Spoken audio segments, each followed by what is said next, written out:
हाँ भाई, तो चरक का विमान स्थान चैप्टर नंबर 2 त्रिविधकुक्षी अध्याय हम पढ़ रहे थे। हम विसूचिका तक बात कर लिए थे। अब तक क्या करके आए हैं वो फटाफट देख लेते हैं। सबसे पहले हमने क्या देखा कि त्रिविधकुक्षी क्या होता है। बोला एकम अवकाशम अंशम मूर्तानाम आहार विकाराणाम, एकम द्रवाणाम, एकम पुनः वात पित्त श्लेष्माणाम। बात क्लियर हो गई यहाँ पर। फिर हमने पढ़ा कि मात्रावत खाना खाने से लाभ क्या होगा। तो बोलता है हृदय से अन अवरोधम, हृदय पे अवरोध नहीं होता है। पार्श्व अविपाटनम, पार्श्व में जो है वो विपाटन नहीं होता है, यानी कि हृदय हृदय पे जोर नहीं पड़ता, पार्श्व में विपाटन नहीं। तो ये सब होता अगर आप हीन मात्रा में सेवन करते तो गैस ऊपर आती, दर्द करती। ठीक है, लेकिन मात्रावत खा रहे हो तो चेस्ट में इस तरीके का कोई दर्द होगा नहीं। फिर बोलता है कुक्षी अप्रपीड़म आहार, आहार की वजह से खाने में पेट में दर्द नहीं होगा, जो कि अति मात्रा पे खाने से होता है। ठीक। फिर बोलता है स्थान असन शयन गमन उच्छ्वास प्रश्वास हास्य समकथा तु सुख अनुवृत्ति, ये सब काम करने में सुख से कर लोगे। क्यों? क्योंकि आपने लाइट मतलब प्रॉपर तमीज से जितना खाना चाहिए उतना खाया था, तो मात्रावत खाने का ये और लाभ हो गया। सायं प्रातः च परिणम, शाम का सुबह तक और सुबह का शाम तक जो है वो सुख से परिणमन हो जाएगा आहार का, यानी ट्रांसफॉर्मेशन हो जाएगा, ठीक से डाइजेस्ट हो जाएगा। और सबसे इंपॉर्टेंट क्या पढ़ा, प्रीणनम इंद्रियाणाम, ये इंपॉर्टेंट। मात्रावत खाने से प्रीणनम इंद्रियाणाम, षड इंद्रियम प्रसादम मधुर रस से, द्रणी करोति इंद्रियाणाम, स्निग्ध भोजन से, द्रणी करोति इंद्रियाणाम अमर रस से। ठीक है, ये ध्यान रखना है हमको। फिर हमने पढ़ा कि भैया अगर मात्रावत भोजन नहीं करोगे तो अमात्रावत किस तरह कर सकते हो, दो तरह से कर सकते हो, या तो हीन मात्रा में या अति मात्रा में। हीन मात्रा में करोगे तो क्या नुकसान होंगे, अति मात्रा में करोगे तो क्या नुकसान करोगे।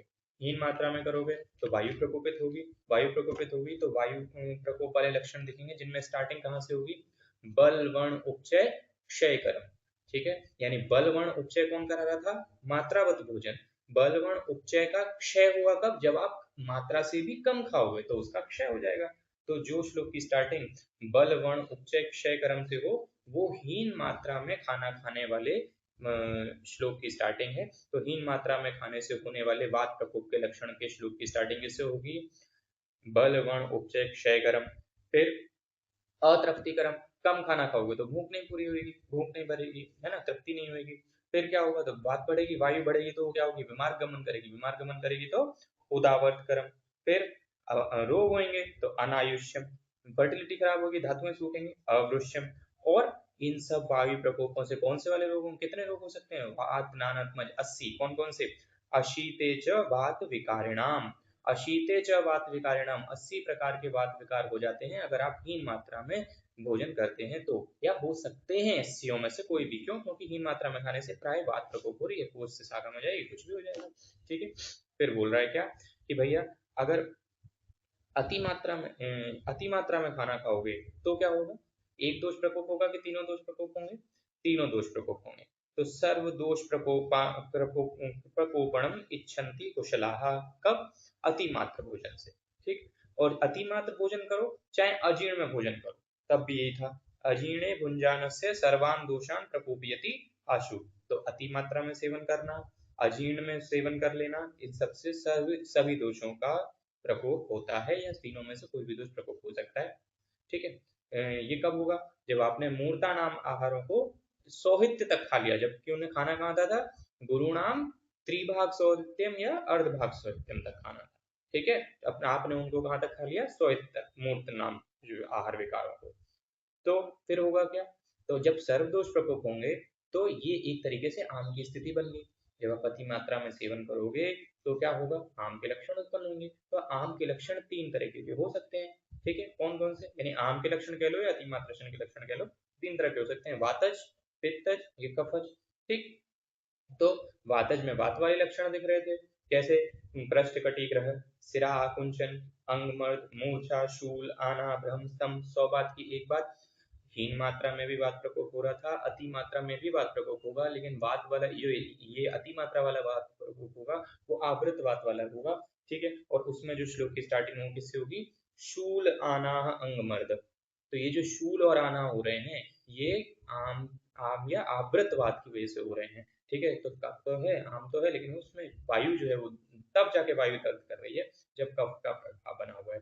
तो ध्यान रखना है कि बलवण उपचय क्षय क्रम में तो सीधा पता चल रहा है कि कम मैटर मिल रहा है, लेकिन ये जो शूल आना है इसके पीछे ये छपा हुआ है कि ये आमद शूल है, ये जो वायु दर्द कर रही है ये कफ में ट्रैप हो गई है या आम में ट्रैप हो गई है, ठीक है, क्योंकि अतिमात्रा सेवन करोगे तो आम तो बनेगा ही बॉडी में, ठीक है, उसमें वायु दीक्षित हो जाए तो शूलाना हो सकता है। तो शूलाना अंगमट से स्ट्रोक की स्टार्टिंग हो तो अति मात्र में भोजन करने से होने वाले नुकसान होंगे, ठीक है। और अगर श्लोक की स्टार्टिंग हो जाए किससे, बलवण उपचय क्षय कर्म अतृप्ति कर्म उदावर्त कर्म ऐसे करके हो तो हीन मात्रा में भोजन सेवन करने से होने वाले नुकसान, ठीक है। पित्त में हो, पित्त में हो तो क्या होगा भाई, ज्वर हो सकता है, अतिसार हो सकता है, अंतर्दाह हो सकता है, तृष्णा हो सकता है, मद हो सकता है, ये सब क्या है, पित्त के लक्षण है, ठीक। लेकिन ध्यान क्या रखना था, यहाँ वात के लक्षणों में भ्रम दे रखा है, पित्त के सॉरी भ्रम तो दे ही रखा है, वात के लक्षणों में मिलता ही, वात के लक्षणों में मूर्छा दे रखा है, जबकि मूर्छा हम प्राय किसमें पढ़ते हैं, पित्त के लक्षणों में, और पित्त के लक्षणों में भ्रम और प्रलाप दे रखा है, जबकि भ्रम और प्रलाप हम अक्सर करके किसमें दे रखे होते हैं, वात के लक्षणों में, ठीक है। तो ये याद रखना है। बाकी आम आम बने यानी अति मात्रा हो और कफ के लक्षण आए तो कफ के लक्षणों में क्या हो सकता है, सर्दी हो सकता है, ठीक है, अविपाक हो सकता है यानी खाना ठीक से पचेगा नहीं, बात ठीक है, अरोचक खाने खाने में रुचि नहीं लगेगी, शीतल ज्वर, ठीक, तो शीतल ज्वर हो सकता है, ठीक, फिर आलस्य कफ का नामक है, गात्र गौरवम सीधा दिख रहा है कफ का है, तो कफ के लक्षणों में कोई दिक्कत वाली बात नहीं है, ठीक है। तो ये हो गए एक तरीके से अति मात्र में खाना खाने से होने वाले वातज पित्तज और कफज की दृष्टि के लक्षण, ठीक। तो जब भी आम बनेगा तो भैया उसमें कोई भी तीनों में से कंडीशन आ सकती है, हमको विवेक से जो है चिकित्सा करनी है।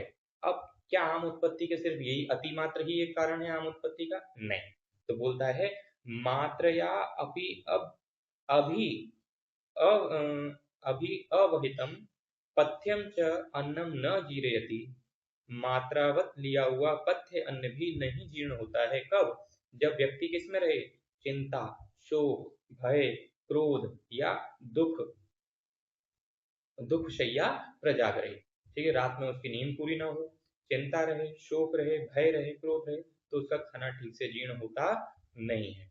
ऐसी सिचुएशन में क्या करना है, ऐसी सिचुएशन में जो है आपको ये समझ लेना है कि जीर्णता का कारण सिर्फ मात्रावत खाना नहीं है, उसको जो है साइकोटिक कोई इशू है जो हमें ट्रीट करेंगे तो अपने आप जो है वो आहार रस ठीक से बनता चला जाएगा। आगे चल के हम पढ़ेंगे भी कि चिंत्यानाम अति चिंतनाम, ठीक है, चिंतन चिंतनीय विषयों पर अति चिंतन करने से कौन से स्रोतस की दृष्टि होती है, रस व स्रोतस की दृष्टि होती है। वो रस व स्रोतस क्या बता रहा है कि रस व स्रोतस में दृष्टि हो जाती है अगर आप चिंता ज्यादा करते हो तो बेसिकली रस व स्रोतस कहाँ से, खाना डाइजेस्ट हुआ तो सबसे पहले रस धातु बनती है ना, तो वही दृष्टि हो जाएगी, तो ये उसी चीज को यहाँ पर रिफ्लेक्ट कर रहा है, तो दृष्टि होगी तो आम बनेगा, आम बनेगा तो फिर वही लक्षण देखेंगे। नेक्स्ट, तो हमने देखा कि भाई ये सिचुएशन है, और ये बोल रहा है कि काम क्रोध मोह ईर्ष्या शोक मनोवेग भय उपतप्त मनसा, जब मन जो है वो उपतप्त हो किससे, काम के वेग से, क्रोध के वेग से, मोह के वेग से, ईर्ष्या के वेग से तो कभी भी खाना जो है वो ठीक से जीर्ण होगा नहीं, ठीक। बाकी हम पढ़े ही थे पहले, अगर आप क्या बोलते हैं ये मनों के कारण यानी तन मन न भुंजीत के अलावा कौन कौन से कारण थे जो आम उत्पत्ति करा सकते थे, भाई अगर आप बहुत बोल बोल के खा रहे हो, ठीक है, बहुत जल्दी जल्दी खा रहे हो, हंस के खा रहे हो बहुत ज्यादा, तो तो भी यही सिचुएशन होती है, यानी कह रहे थे तन मना ना भुंजीत के जो लक्षण है वो किससे मैच कर रहे थे, अति द्रुतांत से, और जलपात से बहुत बोल बोल के खाने से, और अति हसन से, ठीक है, इन चारों के लक्षण यानी इन चारों से होने वाले लक्षण सेम ही है, ठीक है। नेक्स्ट, अब उसके बाद बात करते हैं कि आम दोष जो है वो दो प्रकार से आ जाता है, जिसमें हमने विसूचिका पढ़ लिया था, विसूचिका का नाम सूची की वजह से पढ़ा था, तो सूची भी ही इव गात्राणी तुदन संतुष्ट संतिष्ठते अनिलः, कह रहा है गात्र में सूची के समान तोदन जैसी पीड़ा होती है, किस आम दोष में, ठीक है, किस आमज की फॉर्म में होती है, विसूचिका, ठीक है। और विसूचिका क्यों हो रही है भैया, क्योंकि खाना ठीक से जीर्ण हुआ नहीं है, तो यत्र अजीर्णे, अजीर्ण की वजह से ही विसूचिका हो रही है, तो ऐसा भी जीर्ण की वजह से हो रहा है, ठीक है। मूर्छा अतिसारो वमथु, कह रहा है कि विसूचिका में मूर्छा हो सकती है, अतिसार हो सकता है और वमथु हो सकता है यानी उल्टी आ सकती है। ठीक है, तत्र विसूचिकाम ऊर्ध्वं च अधश्च प्रवृत्त आम दोषाम यथोक्तम रूपाम विद्यात्। कह रहा है कि भैया ऐसी सिचुएशन में विसूचिका में जो आम दोष है वो या तो अतिसार के रूप में या वमुथु के रूप में नीचे या ऊपर के रास्ते से प्रवृत्त हो जाते हैं, यानी आम दोष जो है वो निकल जाता है। ये हमने पढ़ा विसूचिका। अब अल्सक देख लेते हैं। अल्सक में कह रहा है कि अल्सक और विसूचिका कह रहा है कि जो आप अतिमात्र वाले लक्षण पढ़ के आए हो पहले, अतिमात्र खाया आपने, आम बनाया, वो वातज पित्तज या कफज कोई भी लक्षण दे सकता है जो आपने लक्षण दिए, वैसे से कोई भी लक्षण हो सकते हैं एक्सेप्ट दो लक्षण। कौन से? अल्सक में ना तो वमथु होता है और ना ही अतिसार हो सकता है, ये ना अतिसार होता है। क्यों? क्योंकि अल्सक का क्राइटेरिया वही है कि जो आलसी भूत होकर के या आलस्य के साथ जो आम जो है वो पोस्ट में ही पड़ा रहता है, उसको अल्सर कहते हैं। ठीक है, तो विसूचिका में शर्ती अतिसार होकर के आम दोष बाहर निकल रहे थे, बाकी लक्षण तो होंगे, लेकिन अल्सक में आम के सभी लक्षण तो होते हैं लेकिन वो आम बाहर निकलता नहीं है ऊपर या नीचे से। तो जो हमने पित्तज में पढ़े होंगे अतिसार, अभी पढ़ा था, ठीक है, और कफज लक्षण में पढ़े थे हमने क्या, छर्दी। तो छर्दी अतिसार नहीं होता है अल्सक में, तो इसी को श्लोक में बोलता है, ततः छर्दी अतिसार वर्जयानी आम दोष लिंगानी अभिदर्शयति अतिमात्राणी। ठीक है, सभी जो है अतिमात्र वाले लक्षण दिखते हैं आम दोष के, एक्सेप्ट वर्जित कौन से? छर्दी और अतिसार। ठीक, अब ये देखते हैं कि ये जो अल्सक का आम दोष है वो दंडाल्सक कैसे बनता है या आम विष कैसे बनता है। ठीक है, तो वो हम पढ़ते हैं। ठीक है, अब होता क्या है अल्सक में कि जब आप खाना खाने की आदत आपको इस तरह से पड़ गई कि वही खाना जो है जीर्ण नहीं हो रहा है और आप खाते जा रहे हो, तो वो क्या है, वो बॉडी में ऐसे एक के ऊपर एक, एक के ऊपर एक उत्स्नेहनम अवसादन की तरह जो है वो सड़ता जा रहा है।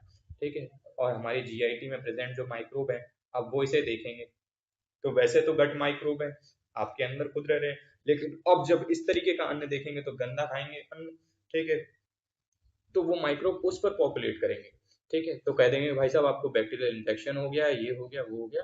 ठीक है, लेकिन ये वास्तव में क्या हुआ, अजीर्ण की वजह से उन माइक्रोब्स को आपके जीआईटी में इन्फेक्शन करने के लिए अच्छा खासा फूड मिल गया। ठीक है, जिसे खा करके वो टॉक्सिन रिलीज करेंगे, यानी कि जो आम आपके पेट में पड़ा हुआ है, ठीक है, वो आम दोष पर वो माइक्रोब एक्ट करेंगे और एक्ट करने के बाद वो फिर जो बायोटॉक्सिन रिलीज होगा उसे हम कह रहे हैं आम विष। ठीक है, और ये जो आम विष होगा ये कोष्ठ से शाखा में ट्रेवल कर सकता है, जो किसी माइक्रो, अब इसमें माइक्रोब्स भी होंगे, गट माइक्रोब भी होंगे। ठीक है, क्योंकि वो उस पर पॉपुलेट करें। अब ये बताओ कोष्ठ से बाहर क्यों नहीं जा रहा है? कोष्ठ से बाहर इसीलिए नहीं जा रहा है क्योंकि जब आपने अल्सर की स्थिति पढ़ी तो अल्सर में आम तो है ही, कफ तो बढ़ा ही हुआ है।